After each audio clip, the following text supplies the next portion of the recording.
நம்ம ஃபார்மோட அடுத்த அப்கிரேடுக்காக புதுசாக ஒரு தார்பலின் பாண்டு வாங்கிட்டு வந்திருந்தோம். அந்த தார்பலின் பாண்டை இந்த டாப் ரேக்கில் தான் நம்ம செட் பண்ண போகிறோம். இந்த டாப் ரேக்கில் பார்த்தீங்கன்னா 3 ஆங்கிள் தான் இருக்கும். ஆனால் நம்ம தார்பலின் பாண்டு இந்த ஆங்கிளில் உட்காராது. அதனால் ஒரு ஃப்ளாட் சர்ஃபேஸ் தேவை.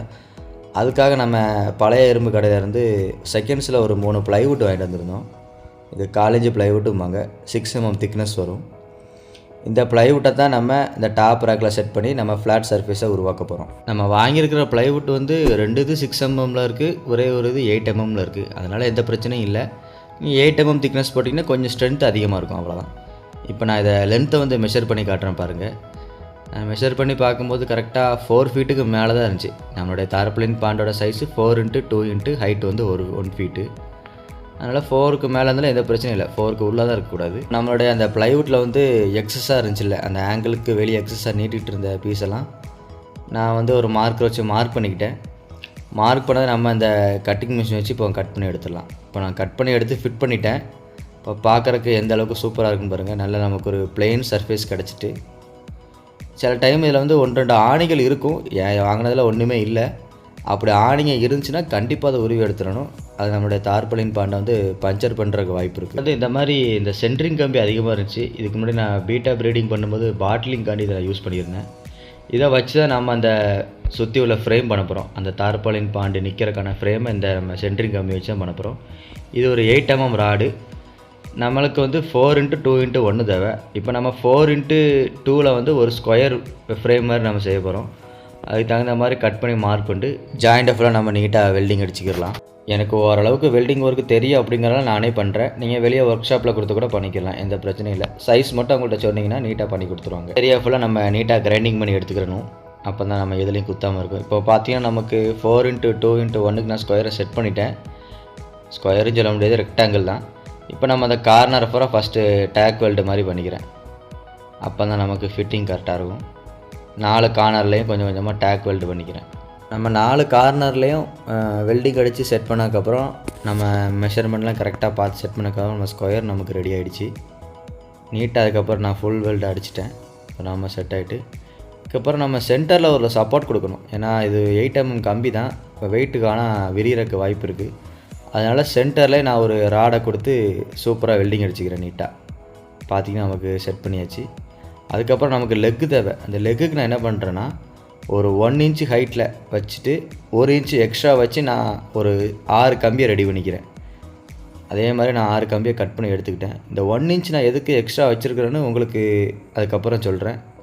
இப்போ அதுக்கு தான் தெரியும். 12 inch இருக்குன்னு எடுத்தால் 13 inch இருக்குது. இந்த 1 inch எதுக்கு நான் எக்ஸ்ட்ரா வச்சுருக்கேங்கிறத நான் உங்களுக்கு சொல்கிறேன். இந்த 1 inch எல்லாத்துலேயுமே அதே மாதிரி 6 கம்பி கட் பண்ணி நான் ரெடி பண்ணிட்டேன். 1 inch எல்லாத்துலேயுமே மார்க்கும் பண்ணிட்டேன். இப்போ அந்த 1 inch மார்க் இருக்குல்ல, அதில் இந்த மாதிரி ஒரு சின்ன பீஸ் ராடை வச்சு நம்ம வெல்டிங் பண்ணி எடுத்துக்கணும்.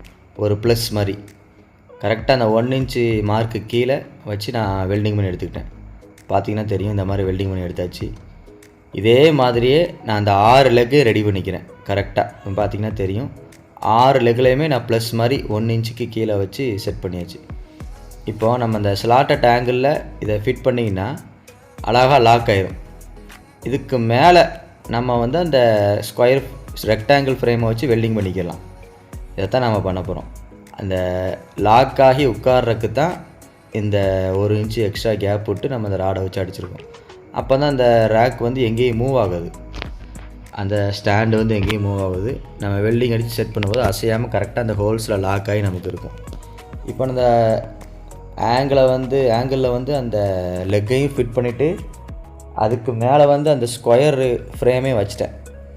இப்போது அந்த லெக்கு வந்து எங்கே மீட் ஆகுதோ அந்த ஸ்கொயர் ஃப்ரேமில் அதை நான் மார்க்கரை வச்சு 6 இடத்துலையும் மார்க் பண்ணி எடுத்துக்கிறேன். இந்த இடத்துல தான் நம்ம அந்த லெக்கை வச்சு வெல்டிங் அடிக்கணும். அதனால் கரெக்டாக அந்த லெக்கு எங்கெங்கே வருதோ அந்தந்த இடத்துல அந்த ஸ்கொயர் ஃப்ரேமில் நான் மார்க்கரை வச்சு மார்க் பண்ணி எடுத்துக்கிறேன். இது ரொம்பவே முக்கியமான ஸ்டெப்பு. இப்படி பண்ணால் தான் கரெக்டாக நம்ம மெஷர் பண்ண அளவுக்கு அந்த ஸ்லாட்டட் ஆங்கிளில் வந்து அந்த ஃப்ரேம் கரெக்டாக உட்காரும், இல்லைன்னா உட்காராது. பார்த்திங்கன்னா தெரியும், நான் வந்து இப்போது ஸ்கொயர் ஃப்ரேமில் வந்து அந்த லெக்கை வச்சு உங்களுக்கு காட்டுறேன். இந்த மாதிரி தான் கரெக்டாக அந்த மார்க்கில் வச்சு நம்ம லெக்கை வெல்டிங் அடிக்கணும். பார்த்திங்கன்னா தெரியும், இப்போ சூப்பராக 6 லெக்கு நம்ம வெல்டிங் அடித்து நிப்பாட்டியாச்சு. எவ்வளோ அழகாக நிற்கிதுன்னு பாருங்கள். நம்ம வேலை கிட்டத்தட்ட முடிஞ்சிடுச்சு. ஒரு நேரம் நம்ம ரேக்கில் வச்சு செட் பண்ணி பார்ப்போம். பார்த்தீங்கன்னா தெரியும் உங்களுக்கு, அழகாக செட் ஆகிட்டு கரெக்டாக நான் மார்க் பண்ண இடத்துலையே அந்த ஆங்கிளே நமக்கு நீட்டாக செட் ஆகிட்டு பாருங்கள். நல்லா கரெக்டாக 6 இடத்துலையும் 6 ஹோல்ஸ்லேயும் நமக்கு நீட்டாக செட் ஆகிட்டு, இந்த மாதிரி நமக்கு லாக் ஆனால் மட்டும்தான் அந்த ஃப்ரேம் வந்து அசையாமல் இருக்கும். நம்ம தார்பாலின் பாண்டை நிப்பாட்டும் போது நம்ம ஃப்ரேம் வந்து அசையாமல் இருக்கும். எல்லாத்துலேயும் நான் ஃபுல் வெல்ட் அடிச்சிட்டேன். இப்போ நீங்கள் வெல்டிங் அடித்த இடத்தெல்லாம் பார்த்தீங்கன்னா நமக்கு அந்த பெயிண்டெல்லாம் போயிருக்கு. நம்ம ஏற்கனவே நம்ம சிவில் ராட் ஃபுல்லாகவே நான் பெயிண்ட் அடித்து தான் வச்சுருந்தேன். நம்ம வெல்டிங் அடித்த இடத்துல மட்டும் அந்த பெயிண்ட்டு கருகவே இருக்கும். அதுக்காக நான் என்ன பண்ணுறேன்னா, ஒரு பிளாக் கலர் ஸ்ப்ரே பெயிண்ட்டு என்கிட்ட இருந்துச்சு. அதை வச்சு நான் அந்த மார்க்கான இடத்துலலாம் எங்கெங்கெல்லாம் கருகி இருக்கோ அந்த இடத்துலலாம் நான் வந்து கம்ப்ளீட்டாக பெயிண்ட் பண்ணி எடுத்துக்கிறேன். ஏன்னா இது அடிக்கடி தண்ணி படக்கூடிய இடம். கொஞ்சம் இடத்துல ரஸ்ட் ஆக ஆரம்பித்தாலும் கடன்னு இந்த ஈரப்பதத்துக்கு எல்லா இடமே ரஸ்ட் ஆக ஆரம்பிச்சிடும். அதனால் பெயிண்டிங் வந்து ரொம்பவே முக்கியம். அதனால் எல்லா லெக்லையும் ஃபுல்லாக கம்ப்ளீட்டாக நான் பெயிண்ட் அடிச்சிட்டேன். எங்கெங்கே வெல்டிங் பண்ணியிருக்கேனோ அந்த இடத்துல ஃபுல்லாகவே நான் கம்ப்ளீட்டாக பெயிண்ட் அடித்து முடிச்சிட்டேன். அடித்த பெயிண்ட் நல்லா காஞ்சதுக்கப்புறம் நம்மளுடைய அந்த ஃப்ரேம் எடுத்து அப்படியே நம்ம ரேக்கில் செட் பண்ணிடலாம். இந்த ப்ளைவுட்டே நான் செட் பண்ணிட்டேன். இந்த ப்ளைவுட் ஃபிட் பண்ணுறதுக்கு கொஞ்சம் கஷ்டமாக இருந்துச்சு. அதுக்கு நான் என்ன பண்ணேன்னா, அந்த ஸ்டாண்டு எங்கெங்கெல்லாம் நம்ம அந்த ரேக் ஆங்கிளை வந்து மீட் ஆகுதோ அந்த இடத்துல கரெக்டாக ப்ளைவுட்டில் வந்து ஒரு ஸ்கொயர் கட்டிங் பண்ணிக்கிறேன். அதே மாதிரி 6 இடத்துலையும் கட் பண்ணி எடுத்துட்டேன் நான். அப்போ எடுக்கும்போது நமக்கு ஃப்ரீயாக அந்த ஆங்கிளில் வந்து அந்த ராடு உட்காரும். அதுக்காக நான் அந்த 6 இடத்துலையுமே ஸ்கொயராக கட் பண்ணி எடுத்துட்டேன். பார்த்தீங்கன்னா தெரியும் உங்களுக்கு. இப்போ நமக்கு கிட்டத்தட்ட ரெடி ஆகிடுச்சு. இப்போ நம்மளுடைய தார்பாலின் பாண்டை ஃபிட் பண்ணுறது நம்மளோட வேலை. அந்த தார்பாலின் பாண்டை உள்ளே கூடி விட்டுட்டு அந்த பாண்டிலே நமக்கு வந்து ஹோல்ஸ் கொடுத்துருக்காங்க, அது ரிங்கு மாதிரி அடித்து அதை பூரா நம்ம கட்டுறது தான் வேலை. இப்போ பார்த்தீங்கன்னா தெரியும், இந்த எண்டில் வந்து நான் கட்டிட்டேன். ஃபஸ்ட் எண்டில் கட்டியாச்சு. இதே மாதிரியே எல்லா எண்ட்லையும் நம்ம கட்டணும். இப்போ நான் ஃபஸ்ட்டு உங்களுக்கு 4 எண்டில் மட்டும் கட்டி காட்டியிருக்கேன். அதே மாதிரி எல்லா எண்ட்லையும் கட்டணும். நான் இப்போ உங்களுக்கு பார்த்தாலே தெரியும், இப்படி தான் நம்ம செட் பண்ணணும். பார்க்குறதுக்கு ரொம்ப சூப்பராக இருக்குது நம்மளுடைய பாண்டு. தார்பாலின் பாண்டு நல்லா திக்னஸாக இருக்குது. இப்போ நான் பாட்டத்தில் என்ன பண்ணியிருக்கேன்னா, ஒரு சேஃப்டிக்காண்டி தான் இது பண்ணணும்னு அவசியம் இல்லை. ஏற்கனவே ப்ளைவுட் தான் போட்டிருக்கோம். இவ்வளோ கஷ்டப்பட்டு பண்ணுறதுனால எதுவும் ஆயிடக்கூடாது அப்படிங்கிறனால கீழே ஒரு கிளாத்தை நான் விரிச்சிட்டு அதுக்கு மேலே இந்த வந்து பாண்டை செட் பண்ணிக்கிறேன். எந்த வித பஞ்சரும் ஆயிடக்கூடாது அப்படிங்கிறனால தான். ஃபஸ்ட் டைம் இவ்வளோ கஷ்டப்பட்டு இந்த வேலையை பார்த்துருக்கோம். திடீர்னு ஏதாவது ஆகிடுச்சுன்னா நம்ம திருப்பி ஃபஸ்ட்லேருந்து பண்ணுற மாதிரி ஆயிடும். அதுக்காக தான். இப்போது நம்ம தண்ணி ஆட் பண்ண ஆரம்பித்தாச்சு. பார்த்தீங்கன்னா தெரியும், ஃபுல்லாத்துலேயே நான் கம்பி வச்சு ஒரு கயிறை வச்சு ரோப் வச்சு எல்லா ரிங்களையும் அந்த ஃப்ரேமோடு சேர்த்து கட்டிட்டேன். கட்டி முடிச்சதுக்கப்புறம் தண்ணி ஃபுல்லாக போர் வாட்டரும் ஆட் பண்ணியாச்சு. இப்போ கரெக்டாக மேலேருந்து 1 இன்ச்சு இறக்கத்துக்கு ஃபுல்லாக நான் தண்ணி பிடிச்சிட்டேன். இப்போ கிட்டத்தட்ட நான் மெஷர் பண்ணி பார்த்ததில், கால்குலேட் பண்ணி பார்த்ததில் ஒரு 168 லிட்டர் தண்ணி வந்து இதில் ஆட் பண்ணியாச்சு. லோடு தாங்குமான்னு பயந்தே தான் தண்ணி ஏற்றினேன். ஆனால் பரவாயில்ல, அந்த ஆங்கிளும் பெண்ட் ஆகலை. நம்ம சப்போர்ட்டுக்கு கொடுத்துற அந்த ஸ்கொயர் பைப்பும் எந்த விதத்துலையும் பெண்ட் ஆகலை. நல்லா ஸ்ட்ராங்காக தான் இருக்குது. பாண்டு நல்லா சூப்பராக இருக்குது. கொஞ்சம் ஃபிஷ்ஷு விட்டோன்னா நம்ம ரொம்ப அழகாக இருக்கும். நம்ம ஸ்கொயர் பைப்பு நல்லா லோடு தாங்குது, எந்த பிரச்சனையும் இல்லை. நான் செக் பண்ணி பார்த்துட்டேன். நம்ம கீழே கிளாத்து விரிச்சிருக்கிறதும் கொஞ்சம் நல்லதுக்கு தான். நீங்கள் கிளாத்துக்கு பதிலாக ஏதாவது ஒரு பழைய அட்டை கிடச்சா கூட கீழே விரிச்சிக்கிறலாம்.